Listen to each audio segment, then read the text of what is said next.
Welcome back to my YouTube channel. তো আজকে শুক্রবার, এখন বাজে সকাল 10টা। আজকের ব্লগটা আমি এখন থেকে স্টার্ট করছি। তো সকাল সকাল তোমরা জানোই আমার স্নান ফান হয়ে গেছে, পুজো দেওয়া কমপ্লিট হয়ে গেছে। আর মেয়েকে স্কুলের হোমওয়ার্কও লেখাতে হলো, হোমওয়ার্ক লিখিয়ে ম্যামকে সেন্ড করতে হলো। ওদের উইন্টার ভ্যাকেশন স্টার্ট হয়ে গেছে, কিন্তু ম্যাম বলেছে যে 1 পেজ করে হ্যান্ড রাইটিং লিখে তারপর ম্যামকে লিখিয়ে ম্যামকে প্রেজেন্ট করতে। তো সেটা করলাম। তো তারপর ব্রেকফাস্ট হয়ে গেল সবার। তো এবার কিচেনে যাব রান্নার জন্য। তো চলো আর কথা না বাড়িয়ে আজকের ব্লগটাকে স্টার্ট করা যাক। ও আর তোমাদের আরেকটা জিনিস দেখানোর ছিল, যে চন্দ্রমল্লিকা গাছটাতে না ফুলগুলো সবগুলো ফুটে গেছে, খুব সুন্দর লাগছে দেখতে, জানো। চলো তোমাদের দেখাচ্ছি ফুলটা কেমন লাগছে।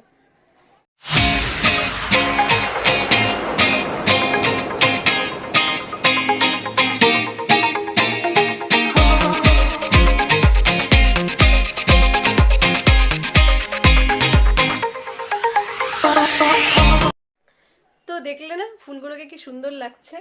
তো আরো ফুটবে, আরো অনেক কড়ি এসেছে, সবগুলো যখন ফুটবে তখন আরো সুন্দর লাগবে দেখতে। তো চলো আমাকে এবার যেতে হবে কিচেনে রান্নার জন্য, ডিম রান্না করতে হবে। আর মা করে রেখেছে ডাল। ডাল আর সবজি টবজি হয়ে গেছে। আমার হাজবেন্ড ওদিক থেকে চিল্লাচ্ছে যে হ্যাঁ ননভেজ খাও, যত পারো ননভেজ খাও। তো চলো আমাকে রান্নাটা করে নিই আমি। আর এখানে ও কি করছে, কিভাবে লাগাবে, কি লাগাবা, ওই তুলসী গাছে হচ্ছে তুলসী গাছটাকে হচ্ছে ড্রেস পরাচ্ছে। তো সেটা কিভাবে লাগাবে সেটাও করতে পারছে না। চলো দেখি। অনেক বড়ই তো হলো, ছোট তো ছিল না। কিভাবে লাগাবো, ওই সাইড থেকে সেফটিপিনটা মারো টাইট করে।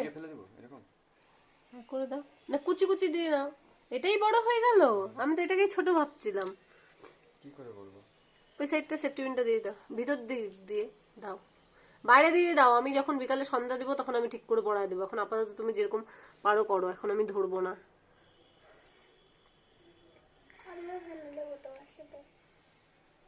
ও সন্ধ্যা দেবে আমার সাথে, অন্য কোনোদিন সন্ধ্যা দেয় না, আজকে দিবে। সন্ধ্যাবাতির সময় না এটাকে নিয়ে আসবে। চলো যাই এবার কিচেনে, রান্নাটা সেরে নিই, তারপর আবার এসে তোমাদের সাথে কথা বলছি।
তো আমার রান্না বান্না সব কমপ্লিট হয়ে গেছে।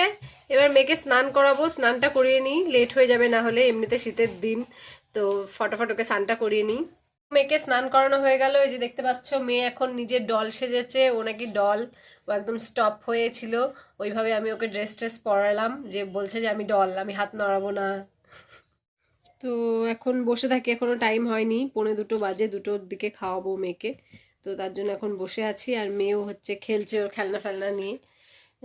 স্নান প্রাণ হয়ে গেছে, তো খেলনা নিয়ে আসছে। কি করছো, দাঁড়া তোমাদের দেখাচ্ছি কি করছে ও।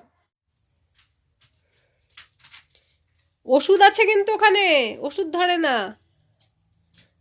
ওষুধ রেখে দাও, ওষুধ রেখে দাও। না থাকলে ওটা নিতে হবে না, হাত কেটে যাবে, কপাল কেটে গেছে না। ও তোমরা জানো ওর আজকে কি হয়েছে, ওর কপাল কেটে গেছে। আর এটা কাকে আমরা জানাবো না, কাকে জানাবো না পুকু? দাদা জানলে কি হবে? দাদা এখানে ব্যথা দিবে, ওই দাদা ওষুধটা দিয়ে। দাদার ওষুধ দিয়ে ব্যথা দিবে?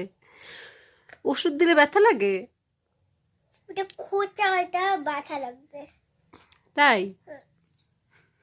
তার জন্য ওটা দেওয়া যাবে না, না দাদাকে জানানো যাবে না। না, বোলিং দিয়ে বসে থাকবা। বোরলিন দিয়ে ওটা দাদার থেকে লুকিয়ে রাখবো আমরা। উপরেই খাওয়া তার থেকে। উপরে খাওয়াবো? হ্যাঁ, উপরে তো আজকে তো ডিম হয়েছে, ডিম তো উপরে খাওয়ানো যাবে না। এই ঘরে খাবে। এই ঘরে? হ্যাঁ। আমাদের ঘরে তো ভাত খাওয়ানো যাবে না। কোথায় বসবো? নিচে বসবো? না নিচে বসে খাবে? না, একটা চেয়ার নিয়ে নিবা, এখানে একটা আমার ছোট্ট টেবিল নিয়ে নিবা। Please please please please please, নিচেই খাবো। প্লিজ।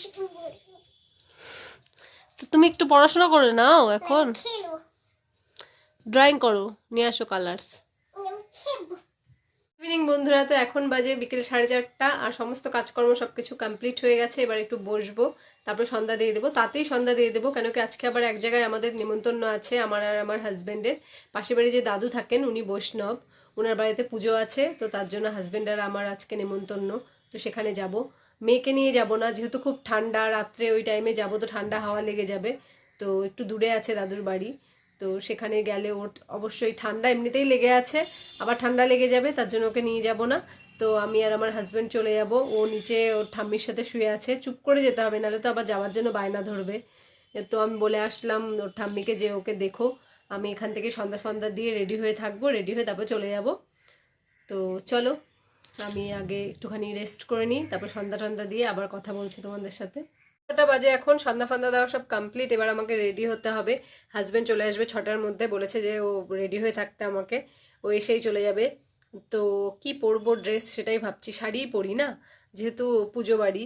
তো আমি রেডি হয়ে নিই, চলো ফটাফট। তো আমি হয়ে গেছি রেডি, শাড়ি পরে নিয়েছি, দেখতেই পাচ্ছ এই যে। তো হাজবেন্ড এখনই আসলো, 6:30 বাজে, 6টায় যাবে বলেছিল, তো ওর আসতে লেট হয়ে গেছে। এবার ও রেডি হবে, তারপরে ও রেডি হয়ে গেলে আমরা বেরিয়ে পড়বো। তো চলো পরে কথা হচ্ছে, আবার আগে যাই।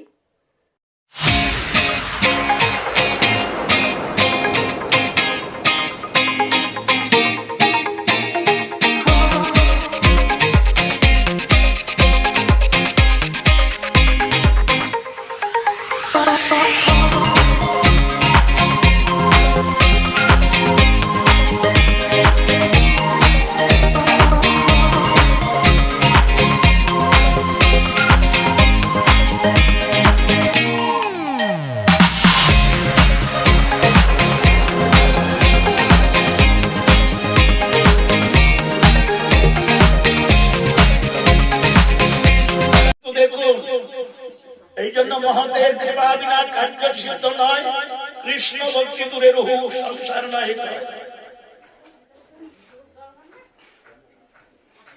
শ্রী চৈতন্য মহাপ্রভু যখন ঝাড়খণ্ডের পথে যাচ্ছিলেন, বলভদ্র তার রসন ভূষণ জলপাত্র নিয়ে চলছেন। মহাপ্রভু দণ্ড নৃত্য করতে করতে কৃষ্ণ প্রেমে আপ্লুত হয়ে ভাবে বিভাবিত হয়ে তিনি কৃষ্ণ নাম করে চলছেন, আর নয়ন দিয়ে ধারা বয়ে চলছে। যেই হিংস্র জন্তু বনে থাকেন, জঙ্গলে থাকেন, একে অপরকে দেখলে সঙ্গে সঙ্গে গ্রাস করেন, সমস্ত হিংস্রতা ভুলে গেলেন। 10টা বাজে, এইমাত্র বাড়িতে ফিরলাম অনুষ্ঠান বাড়ি থেকে, বৈষ্ণব সেবার যে অনুষ্ঠানে গিয়েছিলাম সেখান থেকে। আর মেয়ের জন্য একটা গিফট নিয়ে এসেছি, দেখাও, এটা গিফট নিয়ে এসেছি। এই গিফটটা মেয়েকে দিব, কালকে যেহেতু ক্রিসমাস, তার জন্য লুকিয়ে রাখবো। হ্যাঁ সকালে, চুপ করে লুকিয়ে রাখবো, সকালে ঘুম থেকে উঠে গিফটটা দেখবে। তো কি গিফট আছে সেটা ওরও যেরকম সারপ্রাইজ, তোমাদেরও সেরকম সারপ্রাইজ। তোমরাও কালকে দেখতে পাবে গিফটটা যে কি আছে এর মধ্যে। তো আর এখনো আমাকে আমার মেয়েকে খাওয়ানো হয়নি, সেটা খাওয়াবো মেয়েকে। আর রুটি বানাতে হবে, সেগুলো সব বানাবো। তো পরে এটা লুকিয়ে রাখো, লুকিয়ে রাখো পিছনে, আরে ও চলে আসবে এক্ষুনি। হ্যাঁ ওই সাইডে পিছনে রেখে দাও। তো এটাকে লুকিয়ে রাখছি। আর এখন আমি যাই মেয়েকে খাওয়াই আর রুটি টুটি বানাই, পরে আবার আসছি তোমাদের বাই বলতে। আর ড্রেস ফ্রেস আগে চেঞ্জ করে নিই তাড়াতাড়ি। মেয়েকে খাওয়ানো হয়ে গেছে আর আমরা তো খেয়ে এসেছি ওখান থেকে। তো সবকিছু কমপ্লিট হয়ে গেছে, এবার আমরা ঘুমাবো, বিছানাও করে নিয়েছি। রাত্রি 11:30 বাজে এখন। তো চলো আজকের ভিডিওটা এখানে এন্ড করছি। সবাই ভালো থাকবে, সুস্থ থাকবে, সাবধানে থাকবে, আবার কালকে দেখা হবে। আর আমার ভিডিওটি ভালো লাগলে অবশ্যই ভিডিওটিকে লাইক করে দিও, আর আমার চ্যানেলটি সাবস্ক্রাইব না করে থাকলে সাবস্ক্রাইব করো।